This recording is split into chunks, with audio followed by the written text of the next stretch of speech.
자, 오늘 우리가 하려고 하는 것은 화학 반응의 가장 기본이 되는, 그리고 굉장히 중요한 의미를 가지고 있는 이제 화학 법칙. 자, 요 얘기를 지금부터 좀 할 거야. 자, 화학 법칙이라고 하는 것이 이게 뭐냐면은 우리가 마치 영어 공부를 할 때 영어 단어를 외웠다가 영어 단어로부터 문장을 만들기 위해서 문법을 배우잖아. 그거하고 마찬가지예요. 자, 예를 들면은 알파벳이라고 하는 요것은 자, 뭐하고 같으냐 하면 원소 기호야. 근데 알파벳은 어떤 단어를 만들지 못하지. 그래서 영어 단어가 나와요. 단어가 나오는 것은 요거는 우리가 흔히 얘기하는 화학식, 분자식 이런 게 되는 거야. 그러니까 자, 예를 들어서 알파벳이 있고 그것이 모여서 단어가 되는 것처럼 원소 기호가 모여서 화학식을 만들어. 여기서 화학식이라고 하는 것은 반응식이 아니에요. 분자식 같은 이걸 말해. 분자식, 이온식 같은 거. 그럼 단어가 모이면 문장이 되거든. 그 문장이 되는 것이 화학 반응식이야. 반응식. 반응식은 뭐 더하기 뭐는 뭐 된다. 이렇게 쓰는 거. 근데 문장을 만들기 위해서 필요한 것이 바로 영어 문법이듯이 반응식도 이걸 완성시키기 위해서는 화학 법칙이라는 것이 따로 있어요. 그래서 영어 문법은 굉장히 종류가 많잖아. 그지? 그 종류가 많은데 반해서 다양하게 뭐 가정법부터 시작해서 뭐 별별 거 다 있을 건데, 자, 화학 법칙은 딱 네 가지야. 화학 법칙은. 그래서 우리는 그 네 가지를 먼저 살펴보려고 해. 그래서 화학 법칙에 대해서 지금부터 비교할 거예요. 요거하고 비교를 이렇게 해두면은 자, 이해하기가 조금 더 수월할 수 있다라는 거야. 아, 문법 배웠던 것처럼 화학 법칙은 따로 배워야 되는구나. 자, 화학 법칙인데, 자, 일단 먼저 화학 반응을 보면은 자, 처음에 이런 반응물이 있어요. 얘네들이 자, 큰 동글방이하고 작은 동글방이를 내가 쳤어. 이렇게 붙어 있는 상태가 바로 분자. 그리고 얘네들이 만나서 이제 뭔가를 만들어. 자, 이걸 뭔가를 만들기 위해서 실제 반응이 일어날 때는 얘네들이 다 떨어져요. 이렇게 완전히 분리가 돼. 이렇게 분리가 되었다가 짝을 바꾸는 거야. 큰 거하고 작은 거. 이런 식으로. 이런 식으로 결합을 하게 돼. 자, 우리는 중학교 과정에서는 사실 요 과정을 배우지 않고 요걸 고등학교 때 배우게 되거든. 고등학교 1학년 바로 내년에 기말고사에서 요 그림을 배우게 돼요. 얘들을 반응물이라고 얘기를 해. 그리고 마지막에 만들어진 것을 생성물이라고 얘기를 하고, 이때 중간에 여기서 요렇게 자, 다 쪼개지는 단계를 반응을 위한 상태다. 그래서 활성화 상태라고 얘기를 해. 이 활성화 상태는 고등학교 1학년 자, 여기 과학에 등장하는 용어예요. 활성화 상태. 그래서 반응물이 생성물이 되기 위해서 그냥 뚝 가는 것은 아니고 이렇게 다 떨어졌다가 짝을 바꾼다. 그래서 우리는 자, 화학 반응은 결국 뭐다? 기억나요? 화학 반응은 한마디로 얘기하면은 원자들의 뭐였어? 재배열이라고 했었지, 그지?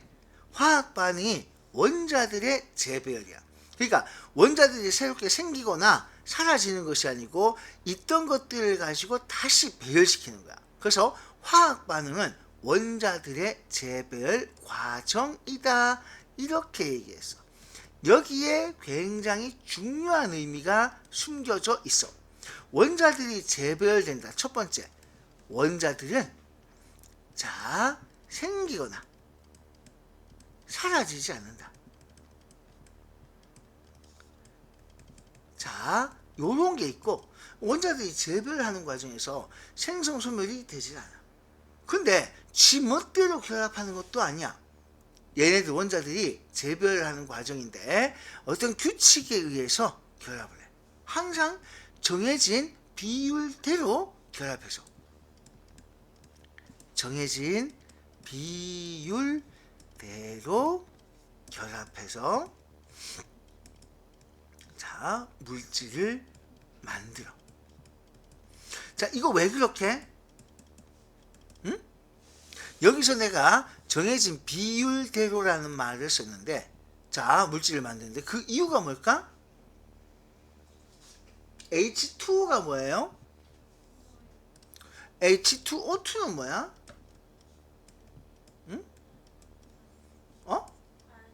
얘는 물인데 얘는 소독약, 과산화수소야. 그치? 이게 두 개에 한 개로 결합하면 물이지만 두 개로 결합하면 과산화수소라는 것이 돼. 맞지? 거기에 더 나아가서 혹시 OH-가 뭔지 아니? 요게 수산화 이온이라고 하는 거거든. O하고 H가 한 개 한 개 만나면은 수산화 이온이라는 이온이 돼요. 그러니까 두 개 만나면 과산화수소고 한 개 만나면 수산화 이온이라는 희한한 이름을 붙여주는 거야. 그러니까 자, 정해진 비율대로 결합해서 물질을 만든다라고 했을 때 요거는 바로 이유가 화학식 요게 달라지면 물질 자체가 달라지니까요.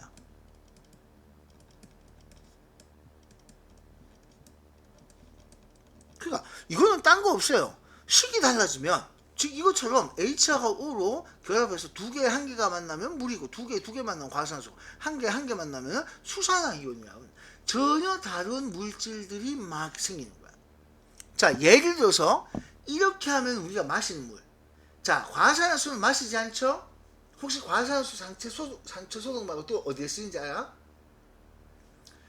염색할 때. 염색해봤니? 염색할 때 우리 탈색하면서 색깔 빼는 거 있잖아요. 그죠? 그게 과산화수소 색을 빼거든요. 탈색하는 거. 그 다음 요게 뭐냐면은 단백질 녹이는 거예요. 이게 염기성 물질이라고 해서 왜 단백질 같은 거 녹이는 이 대표되는 게 락스 같은 거 있잖아요. 그치? 하수구에 붙고하는 아주 무서운 거야. 여기다 손 담그고 있으면 손이 흐물흐물 녹아버린다는 거야. 단백질. 그러니까 전혀 달라요. 똑같이 H, 그러니까 어떻게 결합시키냐에 따라서 이 완전 다른 물질들이 만들어지는 거야. 그러니까 왜 정해진 비율대로 결합하느냐 라고 물으면 이거 당연히 다른 비율로 결합하면 다른 물질이 되니까 이 말이야. 그래서 얘를 조금 더 업그레이드 하면은 다른 비율로 결합하면 이건 결국 다른 물질이 되니까 그 이 원리예요. 다른 물질로 결합, 다른 비율로 결합하게 되면 비율이 달라지면 다른 물질이 돼버린다. 뭔 얘기인지 알겠어요? 오케이?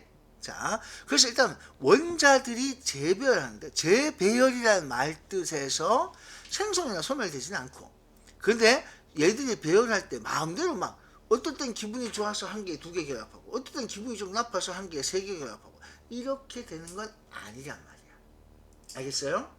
자, 방금 내가 한 개, 세 개라고 했는데 자, 실제로 이것도 있어요.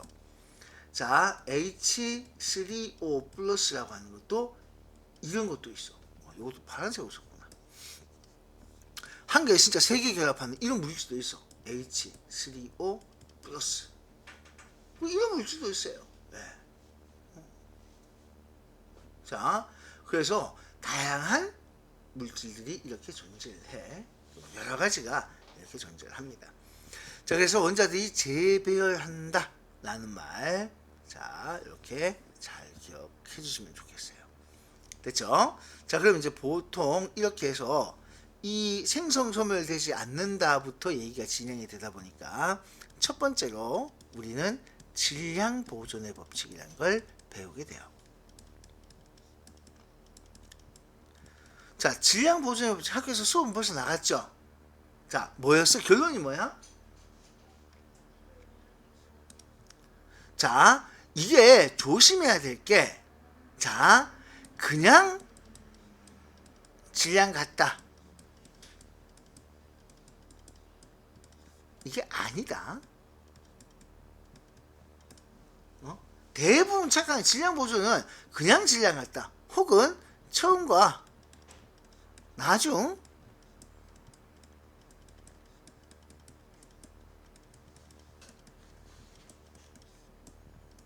절대 아니다. 대부분 착각을 해요. 그냥 질량이 같은 거다. 아니다. 처음과 나중에 질량이 같다. 이렇게 착각을 해. 질량이 같은 게 아니야. 그냥 질량이 같은 게 아니고, 그러면 처음과 나중 질량이 같다. 이것도 아니야. 여기서 그냥은 그냥 아무 말 없이 그냥 질량 같다. 혹은 처음과 나중 질량 같다. 이게 아니야. 뭐가 들어가야 되냐? 반드시 반응물 전체의 질량과 생성물 전체의 질량이 같다. 여기서 우리가 이 같다가 어떤 거에 같으냐? 전체 질량과 전체 질량이에요. 그러니까 새 나가는 거 다 포함해서 질량 같은 거야. 이거 무슨 말인지 알겠어요? 그냥 질량 같다는 소리가 아니고 전체 질량. 자, 그래서 요거 때문에 자, 안 새 나가면 처음과 나중이 같겠지만, 자, 근데 새 나가는 경우가 생기면요,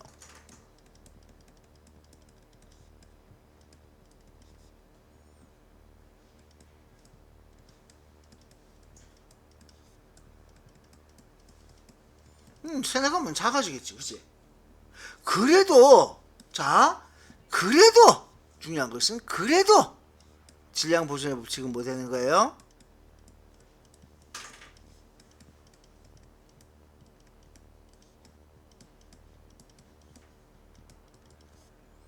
자, 그래서 요거는 요 사실이야. 그러니까 질량이 변한다가 중요한 게, 질량이 변했다. 그 이유가 새 나가서 변한 거야. 그러니까 새 나가서 변하는 거, 그런 것도 다 포함해서 그래도 성립되는 것이다. 왜? 새 나간 것도 다 포함하는 거니까. 알겠죠?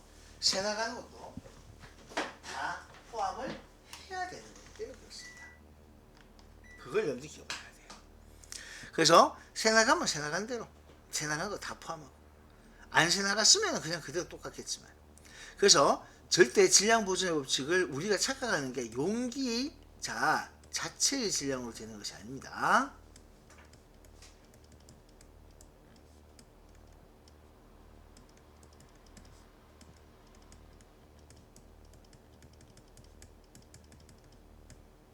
자, 요 점을 다시 한번 꼭 기억합시다. 용기 자체의 질량만 재면 달라질 수 있어요. 그 질량 보존의 법칙을 이렇게 얘기하는데, 우리가 이제 세부적으로 좀 얘기하자면은, 첫 번째가, 자, 질량 보존의 법칙에 등장하는 것들이 뭐가 있었냐면은, 여러분들이, 자, 질량이 그냥 같다가 아니에요. 자, 그래서 꼭 기억해야 될 거는, 아까 얘기했다시피, 요거, 전체 질량과 전체 질량이 같다라고 했죠. 첫 번째 꼭 기억해야 될 거, 자, 자연현상 모두에 적용할 수 있어요.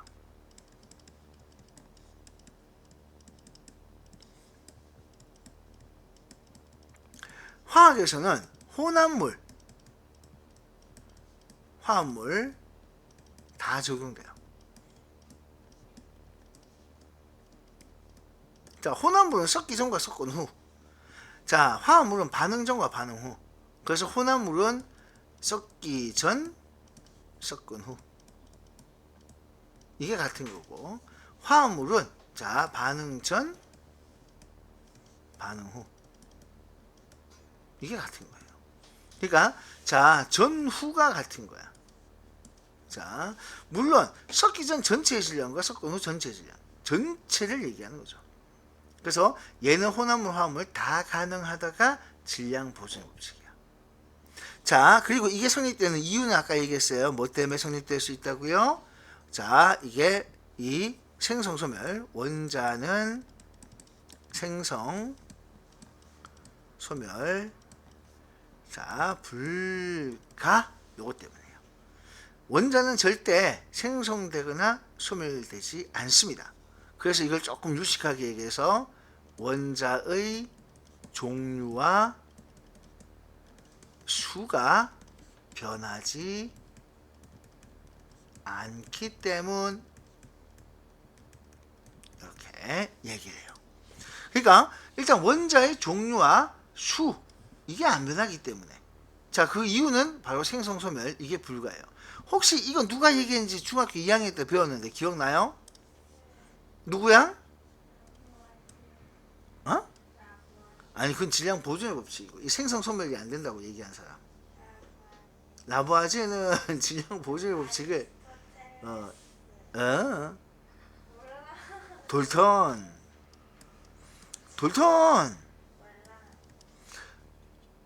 아 몰라요 진짜? 돌턴의 원자설 원자는 돌덩이처럼 단단하다 그 쪼갤 수 없다 그 다음에 생성소멸 안 되고 같은 분 갖고 다르면 다르다 이렇게 얘기하는 사람 돌턴이죠. 돌턴 원자설이 큰 거예요.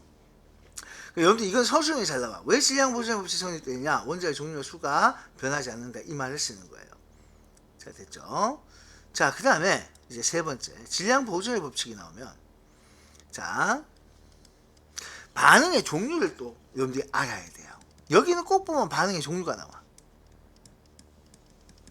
자 반응의 종류가 크게 보면은 첫 번째 앙금 생성 반응이 있어요.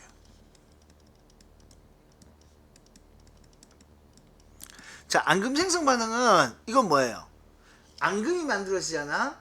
용액과 용액을 섞어요. 그래서 앙금이 생성되거든. 얘는 전후 질량이 아예 변화가 없죠. 자 그래서 반응의 종류 여기는 기체 발생 안 해요. 그죠? 자 그 다음에 아무런 것도 발생하지 않습니다. 기체 발생이 없어요. 앙금 생성. 그래서 얘는 진짜 말 그대로 자 용기 질량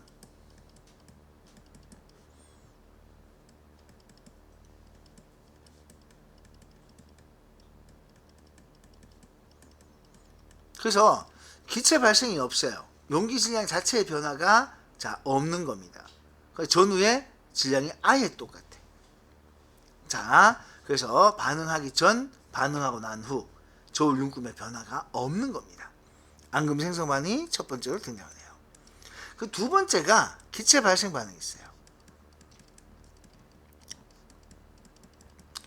얘는 말 그대로 기체가 발생합니다.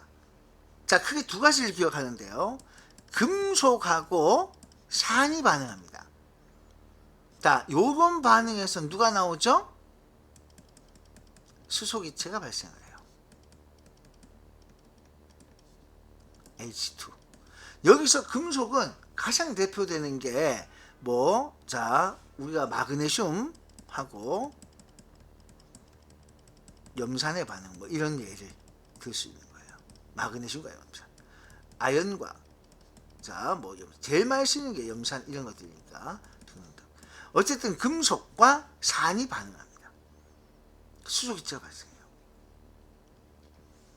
자 그 다음에 탄산염이라고 이름을 붙이는데 이 이름은 전부 다 고등학교에서 나오지만 탄산염과 산이 반응할 때도 있어요. 이때는 이산화탄소 기체가 발생합니다.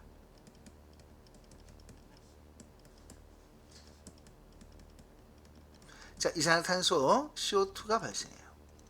자 탄산염은 가장 대표되는 게 탄산칼슘하고 역시나 염산 반응 뭐 이런 것들. 탄산칼슘이 CaCO3 대리석 같은 거거든요. 자 그래서 탄산칼슘과 염산의 반응. 자 여기가 대표되는 자 그래서 탄산칼슘이 나오면은 요거 이산화탄소 기체 발생하는 거예요. 금속하고 나오면은 수소기체가 발생하는 거고요. 그러니까 이게 기체 발생이에요. 그 다음에 일반적인 연소 반응이 있어요. 연소 반응에서도 뭐가 나와요? 자 물과 이산화탄소가 생기죠. 그래서 그 물이 자 여기 물이 될 수도 있고 수증기가 될 수도 있거든요. 그래서 연소 반응에서 우리가 흔히 물과 이산화탄소 발생 이렇게 얘기를 하는데 자 이 물은 수증기로 날아갈 수도 있습니다. 어쨌든 이 물은 수증기로 자 날아갈 수도 있죠. 그 태우고 나면 제가 젖지는 않잖아, 그지? 대부분 이게 수증기라고 생각하면 돼요. 그래서 여기는 H2하고 자, CO2 이런 것들이 나와요. 자, 우리가 기억해야 될 이 기체가 발생하는 반응은 금속과 산, 탄산염과 산 연소 반응. 이름에 탄산염은 이름에 탄산 붙는 게 탄산염이야. 탄산 칼슘, 탄산 나트륨, 탄산 마그네슘 이렇게 탄산이라는 이름을 붙일 수 있는 물질을 통틀어서 탄산염이라고 해요. 자, 그래서 이런 것들. 자, 이게 기체가 발생해. 이 기체가 발생하게 되면 뭘 조심해야 됩니까? 자, 기체가 발생하게 되면 밀폐 용기가 있어요. 밀폐 용기는 어떤 거죠? 밀폐 용기는요, 뚜껑 닫힌 거예요. 빠져나가지 못합니다. 그죠? 자, 얘는, 자, 이 저울 눈금, 이게 이제 저울 눈금이 변화 없어요. 안 빠져나가니까. 근데, 자, 이게 뚜껑이 열린 용기가 있어요. 닫힌 용기, 열린 용기라고 표현하기도 하는데, 어쨌든, 열린 용기가 있어. 얘는 저울 눈금이 어떻게 되겠어요? 네. 이거는 감소합니다. 근데 감소한 만큼 누가 나간 거예요? 감소한 만큼 기체가 여기에 빠져나간 거예요. 알겠죠? 감소한 만큼 기체가 밖으로 빠져나간 거예요. 그러니까 밀폐 용기는 닫힌 용기라고 하는데 얘는 변화가 없지만 열린 용기는 감소하게 되고 기체가 빠져나간 겁니다. 10g이 줄었으면 기체가 10g이 빠져나간 거야. 이렇게 해석을 하시면 됩니다. 이거 되겠어요? 자, 그래서 여러분들 여기 자, 일단은 우리가 반응의 종류들을 봤을 때 기체가 발생하는 이런 반응 같은 경우는 질량의 변화가 생긴다는 거예요. 됐죠? 오케이? 자, 그 다음에 세 번째 경우가 있습니다. 자, 세 번째 경우 기체 발생 반응 다음에 세 번째 경우. 자, 뭐가 있을까요? 자, 기체 결합 반응이 있어요. 사실 기체 결합 반응이라고 하긴 좀 그런데 바로 누구냐면은 금속과 산소가 결합을 해. 그래서 뭘 만드느냐? 산화물을 만들어요. 자, 산화 땡땡을 만들어. 그걸 산화물이라고 하는데 산화 땡땡 요거 생성해요. 자, 예를 들어서 강철솜과 산소. 자, 구리와 산소. 자, 이렇게 되거든요. 그 다음에 앞서서 나왔던 마그네슘과 산소. 뭐 이런 것들이야. 전부 다 이런 것들은 금속과 산소가 만나면은 산화철이 됩니다. 구리와 산소가 만나면은 산화구리. 자, 마그네슘과 산소가 만나면은 산화마그네슘. 그러니까 이런 것들이 전부 다 여기에 속하는 거예요.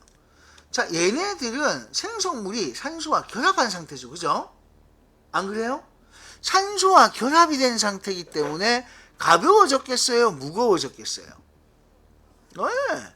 생성물이 자, 산소와 결합한 상태예요.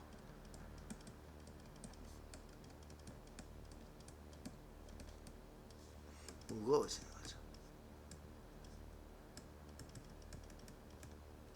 자, 결합한 상태에 산소와 결합을 하는 거니까 무거워지는 겁니다. 알겠죠? 그러면 이번에는 증가한 만큼 산소, 이건 산소밖에 없어요. 이게 지금 우리가 지금 다루는 것들은 금속과 산소가 결합하는 요 반응밖에 없어. 그래서 산소와 결합을 하다 보니까 증가한 만큼 산소가 결합을 했다. 알겠어요? 그러면 증가한 질량이 산소 질량이 되는 거예요. 아까 앞에서는 감소한 질량이 자, 기체 질량이고 이번에는 증가한 질량이 산소 질량이 되는 겁니다. 어떤 건지 머릿속에 그림이 그려지죠? 자, 이렇게 등장하네요. 그래서 이런 것들로 이렇게 쭉 다뤄줬는데 근데 여기서 중요한 것은 질량이 늘어나든 줄어들든, 자, 이 색깔이 안 보인다 이건. 자,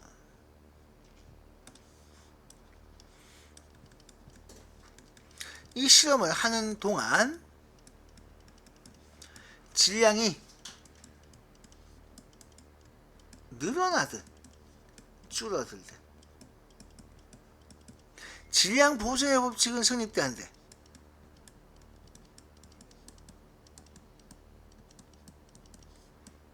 언제나 늘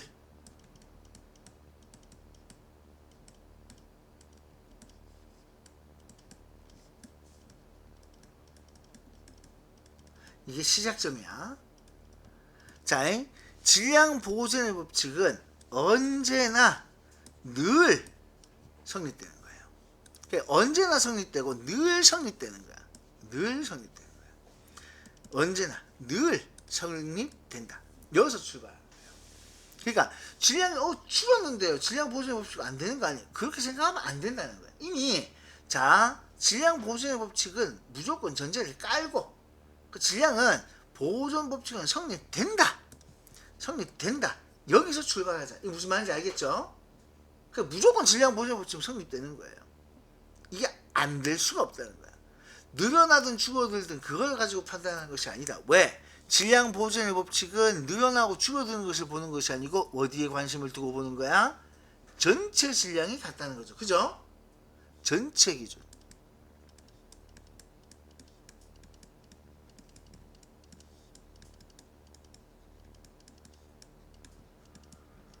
전체 기준 질량이 같다는 거라서 그렇습니다. 자, 여기까지가 질량 보존의 법칙이에요.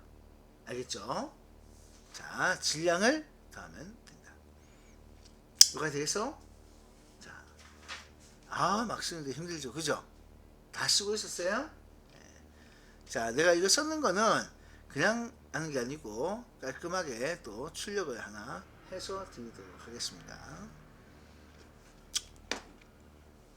됐나요? 네.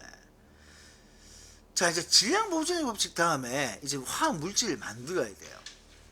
자, 그래서 등장하는 것이 이제 그 다음 뭐냐면은, 질량 보존의 법칙 아까 1번이라고 썼지. 자, 2번. 이제부터는 신경 바짝 써야 돼요. 일정 성분비 법칙이에요. 자, 아까 원자들이 재배열을 한다고 그랬는데, 재배열할 때 규칙이 있어야 되겠지. 기분이 좋다고 한 개 두 개 결합하고, 기분 좀 나쁘다고 한 개 세 개 결합하면 안 된다 그랬지, 그치? 일정 성분의 법칙은 바로 화합물이 만들어질 때,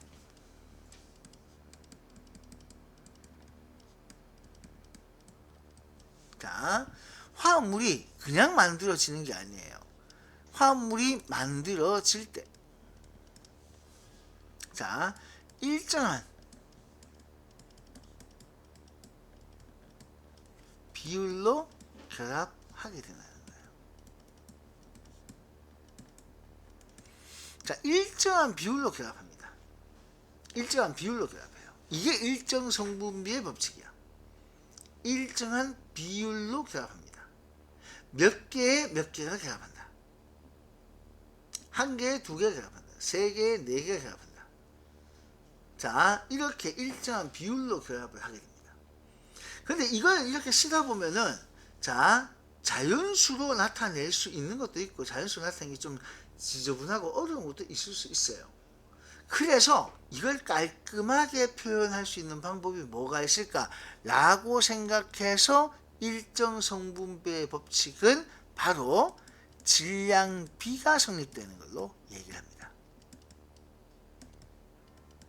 자, 질량비 성립. 일정한 비율로 결합을 해요. 몇 개에 몇 개. 근데 어차피 그거는 야 질량 얼마야, 야 질량 얼마, 이런 식으로 질량비로 성립을 시켜버릴 수도 있습니다. 원래 정확하게는 개수비가 성립돼요. 몇 개에 몇 개가 결합하는 꼴이다. 한 개에 세 개 결합하는 거다. 이런 식으로 얘기할 수 있는데, 그 일정한 비율로 결합을 할 수 있다가 일정 성분비, 말뜻이 일정한 성분들의 비가 있다, 이 말이잖아요. 그렇죠? 그래서 만들어질 때 성분들이 일정한 비율로 결합한다. 그래서 그걸 우리는 포괄적으로 나타낼 수 있는 게 질량비가 성립된다 라고 하는 겁니다. 자, 우선 일정 성분의 법칙에서 자, 우리가 기억해야 될 첫 번째는 얘는 아까 질량 보존의 법칙이 화학물도 되고 자, 특히 혼합물도 되고 다 된다 그랬어요. 모든 자연현상에 대해서 다 된다 그랬지만 요거는 모든 화학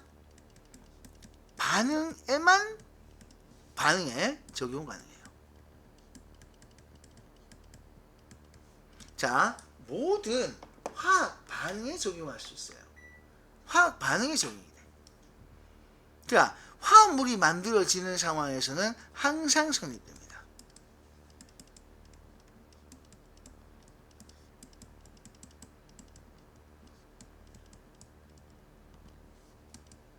자, 혼합물은 내가 섞기 마음대로잖아. 그러니까 성분비를 마음대로 바꿀 수가 있어. 그렇지만 화합물은 딱 정해져 있어. 내가 이걸 만들 거야. 얘는 화학식이 어떻게 생겼으니까 몇 개가 결합해서 만들어질 거야. 이렇게 자, 반응물의 모습에서 우리는 자, 일정 성분 법칙을 항상 이렇게 표현을 할 수가 있게 되는 겁니다. 자, 그래서 화합물이 만들어질 때 모든 화학 반응에 대해서 화합물이 만들어질 때 성립될 수 있다. 일정 성분 법칙이 성립 안 되는 화학 반응은 있어 없어? 응? 일정 성분비의 법칙이 적용되지 않는 화학 반응은 자, 있다 없다? 없다. 적용되지 않는 건 없어요. 모든 화학 반응이 적용되어 있기 때문에 얘가 적용되지 않는 화학 반응은 없습니다. 알겠죠? 화학 반응이라면 무조건 일정 성분비 법칙이 적용이 됩니다. 할 수 있겠습니까? 됐어요? 네. 자, 그래서 모든 화학 반응, 화합물 만들어질 때는 항상 일정 성분비 법칙이 성립될 수 있다. 자, 그 다음 두 번째로 자, 요게 좀 귀찮은데요. 자, 보통 요게 나올 때 질량비로 표현하잖아요. 그죠?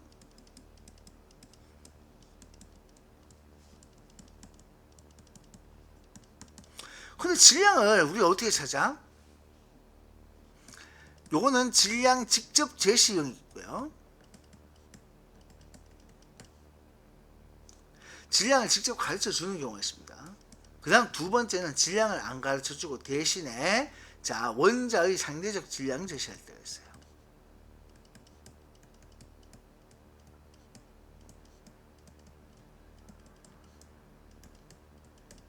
자, 질량을 직접 제시하는 경우, 예를 들어서 만약에 A와 B가 결합해서 뭘 만들었어. 그러면 A 몇 g과 B가 몇 g 결합해서 만들 수 있다. 이렇게 얘기하는 것이 자, 가장 대표되는 건데, 자, 예를 들면 이런 거예요. 우리가 아는 화학 반응식이 요게 있거든요. 이거 뭐 만들어지는 반응식이죠? 물이 만들어지는 반응식이에요. 그죠? 네. 자, 수소, 산소 만나면 물 만들어졌어요. 직접 질량을 제시한다는 건 어떤 소리냐면은 여기서 자,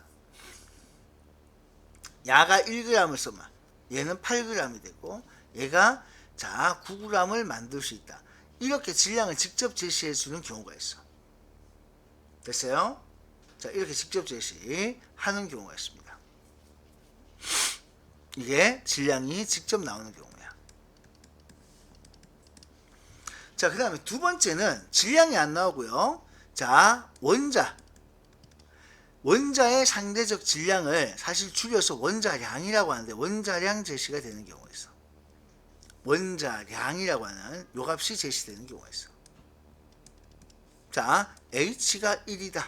O가 자, 요게 16이다. 이렇게 딱 줘요. 잘 보세요. 자, 이게 원자의 상대적 질량이라고 하거든요. 이건 주로 이제 사실 볼트노트로 많이 나와요. 자, 그래서 볼트노트로 문제가 나오기도 하는데 일단 요거 한번 예로 한번 H가 1이고 O가 16이래. 그러면 H가 여기 총 몇 개 있니? 응? 자, 지금 요거 따라오겠니? 이거는 그냥 1대 8대 9는 정해져 있는 값이거든. 이건 질량을 직접 가리는데 원자량이라고 해서 H와 O의 값을 가르쳐줘. H는 한 개 1이래. O는 16이래. 이거는 외우는 게 아니고 문제에서 알려주는 거야.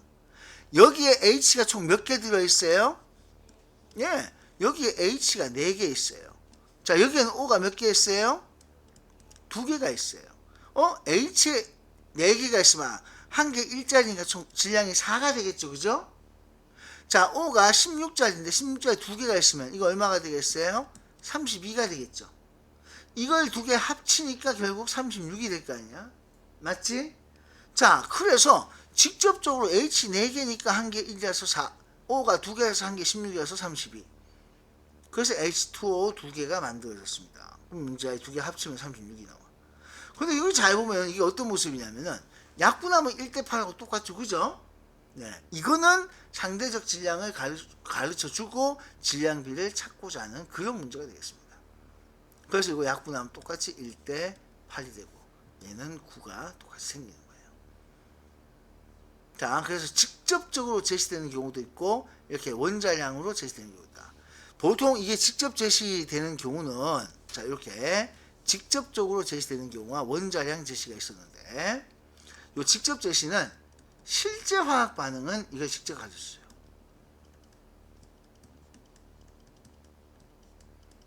이건 꼭 정해진 건 아니고 보통 이렇게 생각하는 거야. 그 다음에 원자의 상대적 질량을 제시하는 경우가 있습니다. 요거는 볼트 너트 나올 때.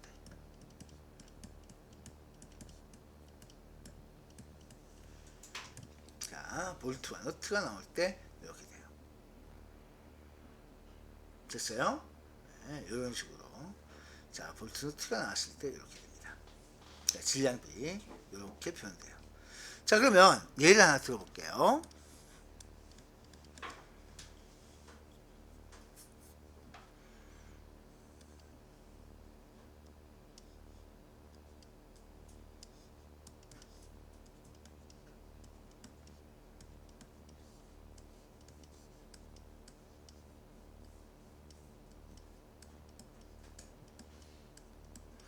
자, 얘들아, 내가 이걸 이렇게 썼거든.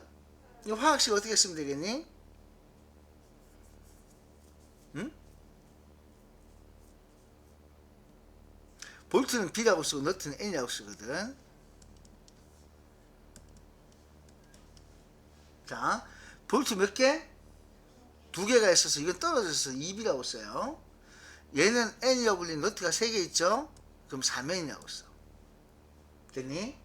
자, 그래서 지난번 시험 범위가 이 화학 반응식 쓰는데 떨어져 있으면은 덩어리가 2덩어리가 있네. 그래서 앞에 개수 2를 쓰고 만약에 붙어 있으면은 작은 숫자로 써야 된다라고 했어. 이제 문제는 얘네들이 만나서 마지막에 이 생성물을 만들었는데 이거 어떻게 써야 돼요? 자, 여기 내가 의도적으로 이렇게 그렸죠. B가 떨어져 있습니까? 붙어 있습니까? 붙어 있어서 B2. N 3개가 떨어져 있습니까? 붙어 있습니까? 붙어 있죠. 여기 결합해 있잖아요. 그죠? 맞지? 그러니까 이거는 단독으로 있는 거고 이건 여기에 볼트에 낑겨 있잖아요. 그죠? 그래서 B2N3가 되는 거예요. 요건 화학 반응식을 쓰면 요렇게 써야 되는 거예요. 자, 그래서 화학 반응식으로 쓰면 이렇게 돼요. 자, 근데 이제 이걸 가지고 얘기하는 것이 아니고 이제 뭘 나타내냐면은 자, B 한 개가 자 3g이고요. N 한 개가 자 2g일 때 자, 질량비는 어떻게 됩니까? 몇 대 몇으로 결합해요? 이렇게 물으면은 B가 한 개가 3g이고 N이 한 개가 2g이다. 그러면 B가 2개니까 얼마가 돼요? 3이 2개니까 6이 되죠? 자, N이 2짜리가 이거 6이 되죠. 맞죠? 그래서 질량비는 자, 몇 대 몇이야? 1대1로 결합하는 거예요. 자, 근데 여기서 되게 조심해야 돼. 개수비는 몇 대 몇으로 결합해요? 화학 반응식 때문에 개수비는 지금 본 것처럼 2대 3으로 결합하죠. 됐어요? 요걸 파악하는 거예요. 그래서 문제에서 자 지금처럼 질량이 얼마인지를 물을 수도 있고 개수가 얼마인지 물을 수도 있어요. 그러니까 일정 성분이 무슨 질량비나 개수비나 이게 일정하다야. 그래서 질량비만 일정하다가 아니라 개수비가 일정해도 요거는 똑같이 성립이 될 수 있는 부분이다. 이렇게 얘기를 합니다. 일단 요거 무슨 얘기인지 알겠어요? 자, 그래서 질량비로 표시되는데 자, 질량을 직접 가르쳐 줄 수도 있고 원자의 상대적 질량을 제시할 수도 있습니다. 자, 이것도 문제에서 다시 한번 얘기를 할 거고요. 여기까지 되겠습니까? 그런데요. 이제 여기서 우리가 뭐 하나 좀 돌발상을 좀 해결해야 되냐면은 양적 관계를 해석하는 게 굉장히 중요해요. 이 번호가 동글방이 몇 번이고 3번이지. 양적 관계에서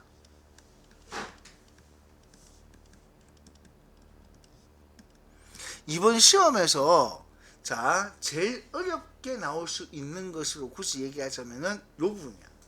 이게 기체 반응의 법칙에도 나오는 얘기고 질량 보존의 법칙에도 나오는 얘기인데 양적 관계 해석이야. 양적 관계. 자, 이건 뭔 소린고 하니까 이거예요. 자, 반응물 중에는 둘 다 남을 수 있습니까? 없습니까? 절대 없습니다. 둘 다 남을 수는 절대 없다. 자, 무슨 얘기냐? 둘 중 하나는 만약에 두 개라면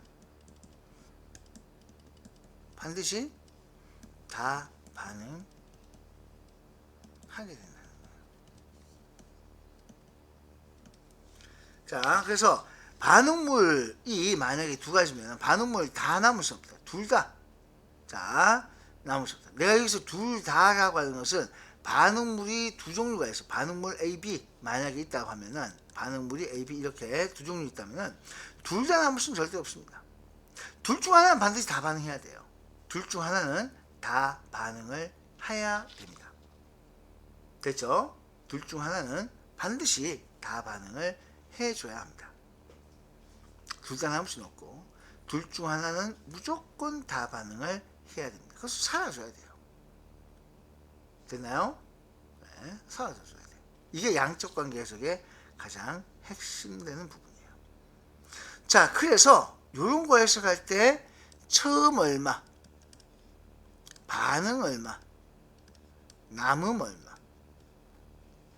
그래서 처음, 반응, 남음을 체크해야 됩니다.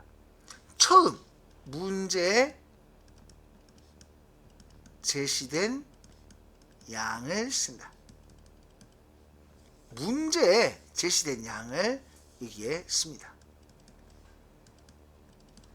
자, 반응, 요거는 반응비대로 반응하는 질량비 대로 자 일단은 요걸 씁니다. 남은 거 반응물 중에 둘 다 남을 수는 없어요. 분명 자 이게 남는다면 둘 다 남을 수는 없다. 그래서 하나는 반드시 남는 게 없어야 된다. 자, 그래서 이걸 여러분들이 잘 찾아야 돼. 처음과 반응과 남음. 꼭 이런 순서로 안 써도 되지만 자 이렇게 써주시는 걸 일반적인 원칙으로 합니다. 예를 들어볼게요. A 플러스 B가 C가 되는 반응이 있다고 칩시다.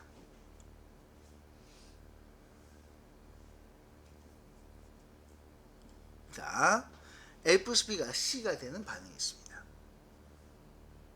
자, 질량비가 몇 대 몇 대 몇이냐면 이들의 질량비가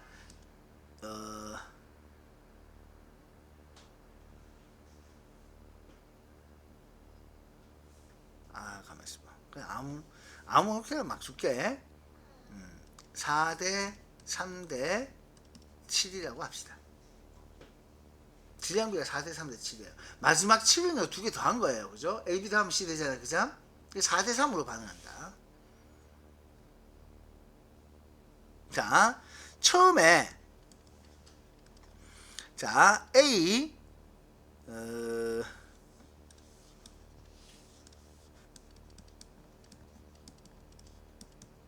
자, 만약에 B를요.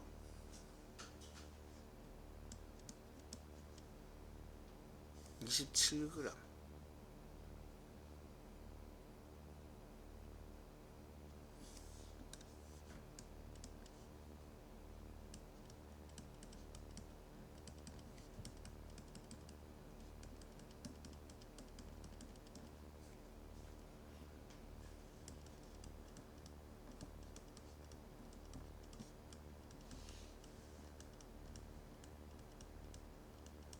생성물은 뭐고 남은 물질은 뭐고. 자, 이거 한번 해보세요. 20g하고 27g이 있어. 처음에 A20, B27, C는 없어. 반응은 얼마나 할까? 반응은 얼마인지 알면은 남는 건 그냥 거저먹기거든요. 이걸 한번 선택해보세요. 과연 4대3으로 반응할 때, 자, 누가 다 반응할 수 있을까요?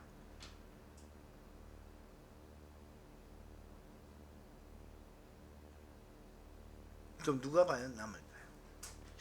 이거 한번 써보세요. 잘 끼워 맞추면 돼요. 그러니까 이건 어떻게 반응을 얼마나 했는가 물었을 때 A가 다 반응할 때 B가 얼마, 또는 B가 다 반응할 때 A가 얼마 필요한지 그걸 생각해 보면 돼요. 요 팁은 반응을 얼마나 하는지 찾는 게 이게 중요하거든요. 그래서 이건 어쩔 수 없이 A가 다 반응할 때 필요한 B,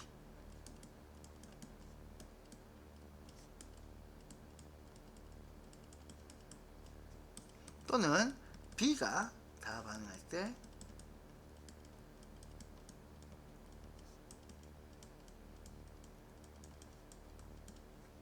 그래서 A가 다 반응할 때 필요한 B와 B가 다 반응할 때 필요한 A. 알겠습니까? 그래서 A가 다 반응할 때 필요한 B, B가 다 반응할 때 필요한 A. 이 두 가지를 기억을 하시는 거예요. 이것만 잘 찾아내면 됩니다.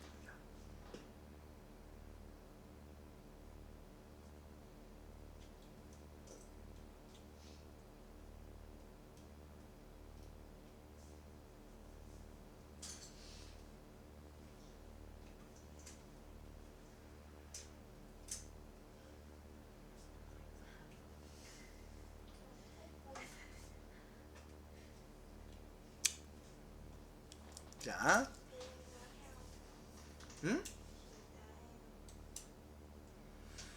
자, 이걸 생각해봐. A 20g을 다 반응시키려면 B가 얼마나 필요할까? 남아도 돼요. A가 다 반응하니까 B 남아도 돼요. 그 다음 B가 다 B 27을 반응시키려고 하면은 A는 얼마나 있어야 될까? 이걸 생각하는 거예요. 자, 소연아 한번 대답을 해봐요. 물어볼게요. A가 20g이 있거든. 20g을 다 반응시키려고 하면 B는 얼마나 있어야 되게? 4대3으로 반응을 해. A가 20g이라면 질량비의 몇 배가 돼? 항상 얘들을 몇 대 몇으로 반응해야 돼? 4대3이야. 그러면 A가 20이 반응하려고 하면은 B는 몇 g 반응할 수 있어? 4대3이니까 15g 반응할 수 있지? 맞지? 그래서 이건 돼. 근데 B가 다 반응하려고 하면은 B가 27g이 다 반응하려고 하면 이때 A는 이것도 이렇게 순서를 이렇게 바꿨을게 헷갈리니까 4대3으로 B가 27g 하려고 하면 무려 3에서 9배가 반응하는 거죠. 그죠? 이때 A는 36g이 필요해. 근데 36g 지금 준비되어 있어 안 돼 있어? 안 돼 있지. B 15g 충분히 넘치지. 그래서 A가 다 반응할 수 있다. A 36g 없으니까. 그래서 B가 다 반응이 필요한 A가 얼마나 되냐? A 36g 필요해.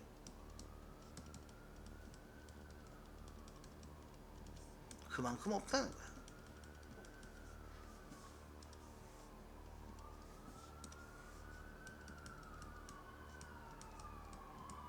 이렇게 된 거예요. 자, 그래서 A가 4대 3을 하려고 하면은 A가 20g이 반응을 하고 B는 15g이 반응을 해. 자, 그러면 자 20g, 15g 반응하면은 일단은 자 여기서 얘는 35g은 요거 두 개 더해서 생긴 거예요. 그래서 최종적으로 남는 양이 얼마가 되느냐?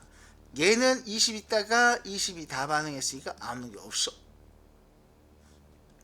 27을 쓰는데 15가 반응했으니까 요건 얼마가 남겠어요? 응? 12가 남아요. 그리고 얘가 자 35g이 생긴 거죠. 그래서 생성물 35g과 자 B 12g이 남게 된다. 지금처럼 요거 해석하는 게 이번 시험의 가장 핵심되는 문제야. 이게 질량 보존의 법칙에서는 계산 문제가 그냥 더해서 같다 이것만 찾으면 되는데 일정 성분비의 법칙에서 요게 나와요. 일정 성분비의 법칙에서. 그리고 또 한 번 나오는 게 기체 반응의 법칙에서 또 이렇게 나와. 이렇게 두 가지가 등장을 해요. 알겠죠? 자, 그래서 요 점을 머릿속에 찬찬히 잘 넣어두고 가야 돼요. 자, 여기서 중요한 것은 처음에 얼마가 있었고 반응 얼마에서 얼마가 남았다.